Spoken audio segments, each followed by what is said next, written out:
garis gen mewariskan dan diwariskan pakertinya.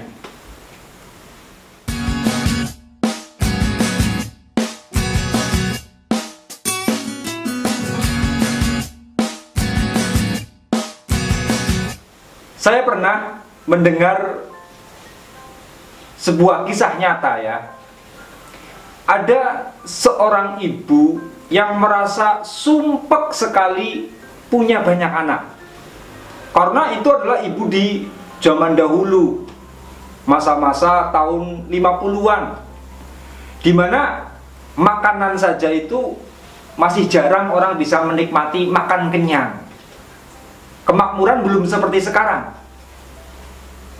Nah, si ibu ini saking sumpeknya punya banyak anak, dia sering emosi ketika melihat kondisi keluarga yang kekurangan finansial, kekurangan makan dan lain sebagainya.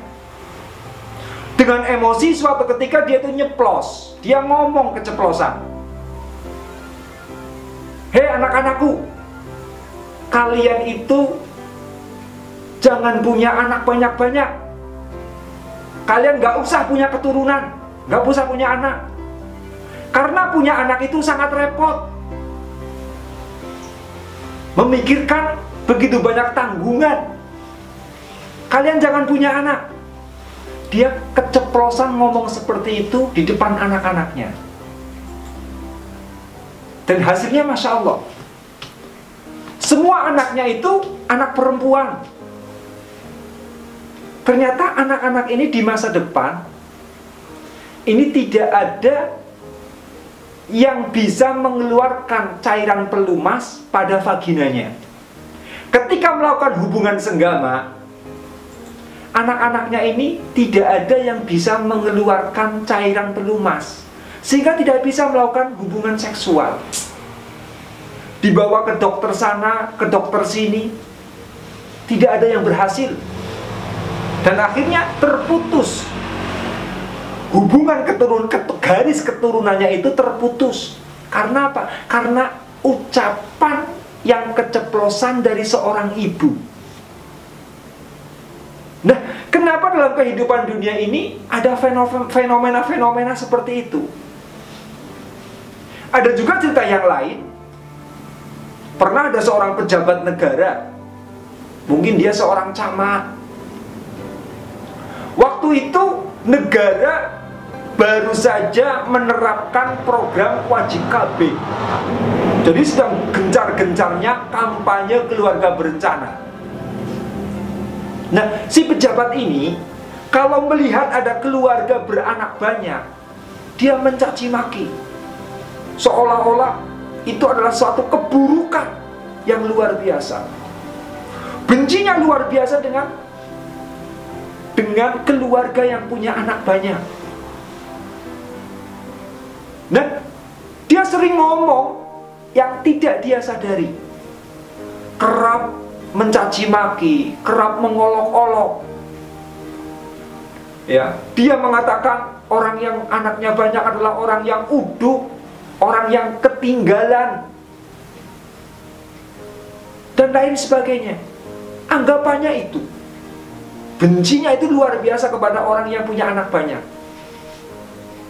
Sampai akhirnya ternyata keturunan si pejabat ini anak-anaknya mandul semua. Tidak ada yang punya anak. Jadi seolah-olah ada sesuatu yang diwariskan, pakerti dari orang tuanya. Yang pertama, si ibu yang merasa punya anak banyak itu kerepotan. Dia tidak bisa menerima anugerah Tuhan punya anak banyak. Kemudian yang kedua, seorang pejabat yang merasa bahwa dia itu sangat jijik dengan keluarga yang punya anak banyak. Tapi ternyata yang mengunduh pakerti dari orang tuanya itu adalah anak-anaknya. Dosanya diperbuat oleh orang tuanya, anak-anaknya yang kemudian menerima akibat dari pakertinya. Loh, Apa kemudian di situ ada dosa waris? Bukan. Kalau dosa waris itu terhubung dengan akidah agama tertentu. Tetapi ini faktanya. Faktanya perbuatan orang tua, pakerti orang tua, efeknya, akibatnya bisa diterima oleh anak-anaknya sendiri. Keturunannya yang menerima perbuatan baik ataupun perbuatan buruk yang dilakukan oleh orang tua. Karena begini loh,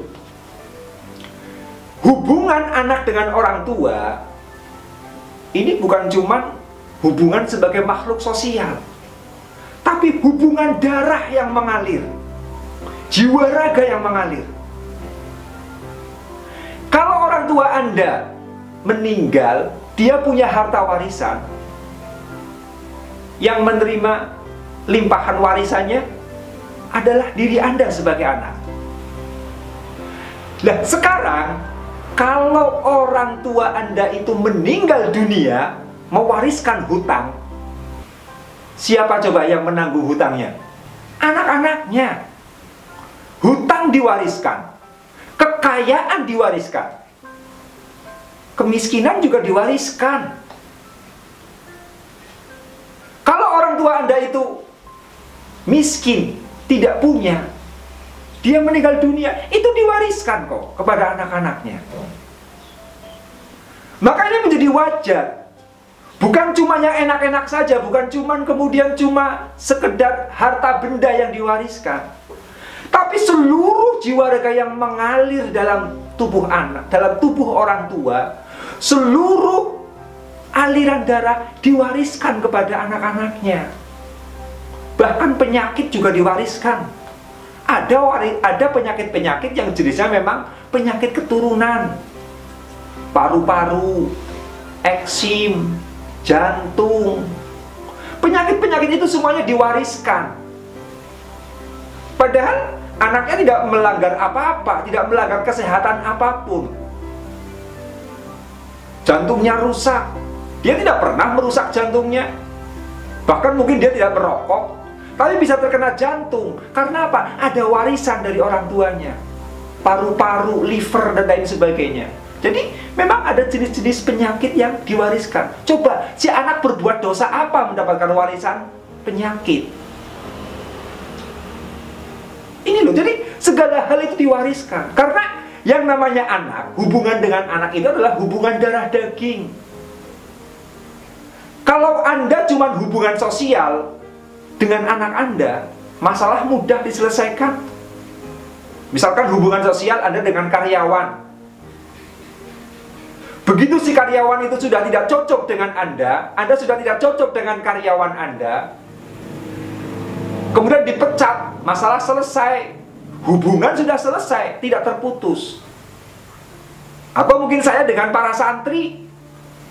Begitu santri saya melanggar, di drop out, dikeluarkan. Hubungan sudah selesai, karena cuma hubungan antara kiai dengan santri. Ini, kalau hubungan orang tua dengan anak, ini hubungan darah, tidak bisa dipecat. Anda punya anak mungkin sangat durhaka kepada Anda. Anda itu ingin, ini bukan anak saya. Mau diucapkan 1000 kali, ini bukan anak saya. Mau dipecat 1000 kali, ini bukan anak saya. Tetap dia itu jadi anak Anda. Umpama Anda punya anak, anaknya kemudian bikin malu. Bikin malu kehidupan Anda, mencuri sehingga mencoreng muka Anda. Mau Anda pecat dengan ucapan 1000 kali, mau bikin surat dengan menggunakan pengacara sekalian, dengan menggunakan dokumentasi yang lengkap, Anda tidak bisa memecat terhadap anak Anda sendiri. Anak tetap anak. Jadi ada keterikatan hukum alam di mana anak Anda itu adalah pewaris seluruh keadaan yang ada pada diri Anda. Entah itu warisan harta, warisan kemiskinan, warisan jiwa, warisan karakter, warisan kelakuan, sampai dengan warisan dosa. Juga bisa jadi anak Anda menanggung. Maka banyak cerita orang-orang yang kemudian kehidupannya itu sering memeras orang lain.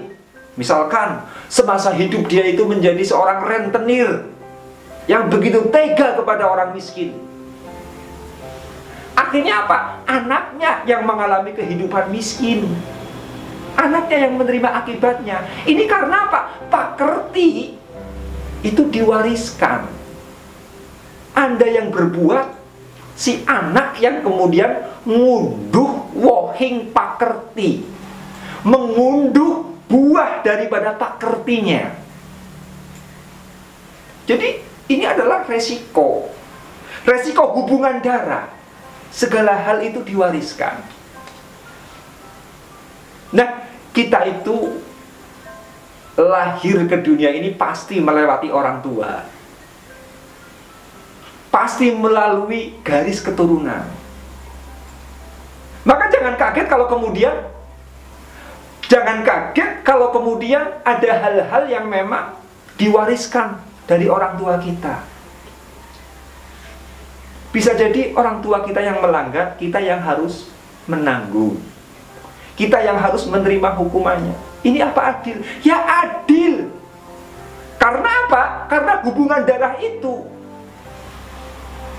Kalau ada orang kaya meninggal dunia, hartanya diwariskan kepada anak. Tapi kalau miskin juga diwariskan kemiskinannya. Jadi adil. Memang seperti itu hubungan antara anak dengan orang tua. Kesalehan pun diwariskan kepada anak. Kebaikan diwariskan kepada anak.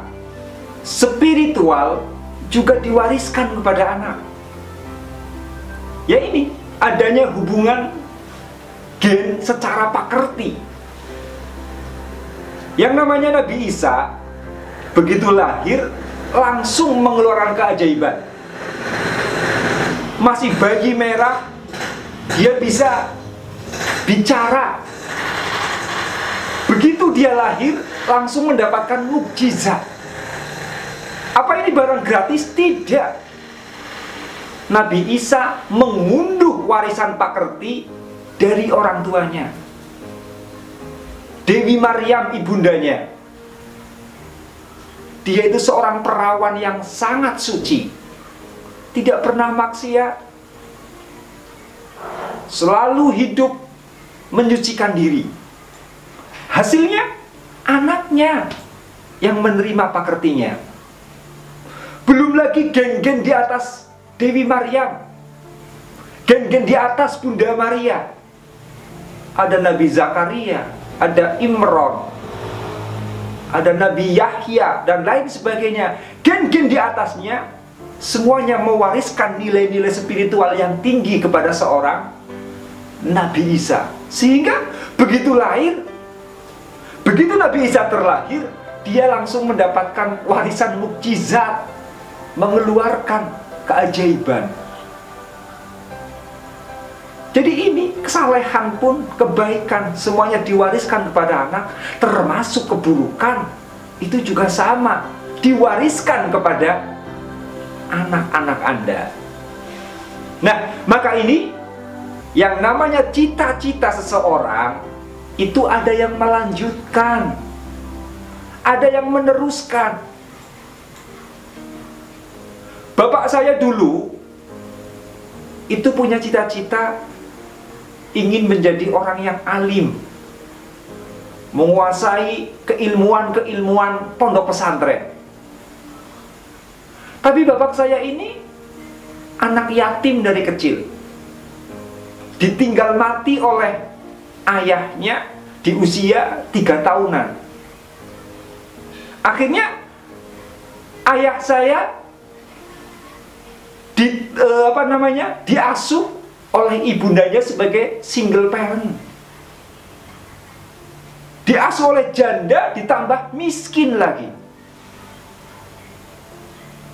Bapak saya berjuang di pondok pesantren, mencari biaya sendiri. Kalau orang Jawa bilang ngenger. Artinya apa? Artinya di pondok pesantren tapi hidupnya harus dibiayai dengan jerih payah sendiri. Karena di pesantren beliau sambil bekerja. Kemudian beliau, ayah saya ini tidak bisa maksimal ngajinya. Cita-citanya tidak bisa tuntas untuk menguasai keilmuan pondok pesantren. Tapi ini adalah bahan dasar, merupakan cita-cita yang akhirnya cita-cita tersebut diwariskan kepada anak-anaknya. Dan kemudian ayah saya melahirkan diri saya. Ternyata apa yang dicita-citakan oleh bapak saya untuk menguasai keilmuan pesantren diwariskan kepada saya. Nah, ini loh, cita-cita Anda pun dilanjutkan oleh anak-anak Anda. Nah, sebab ini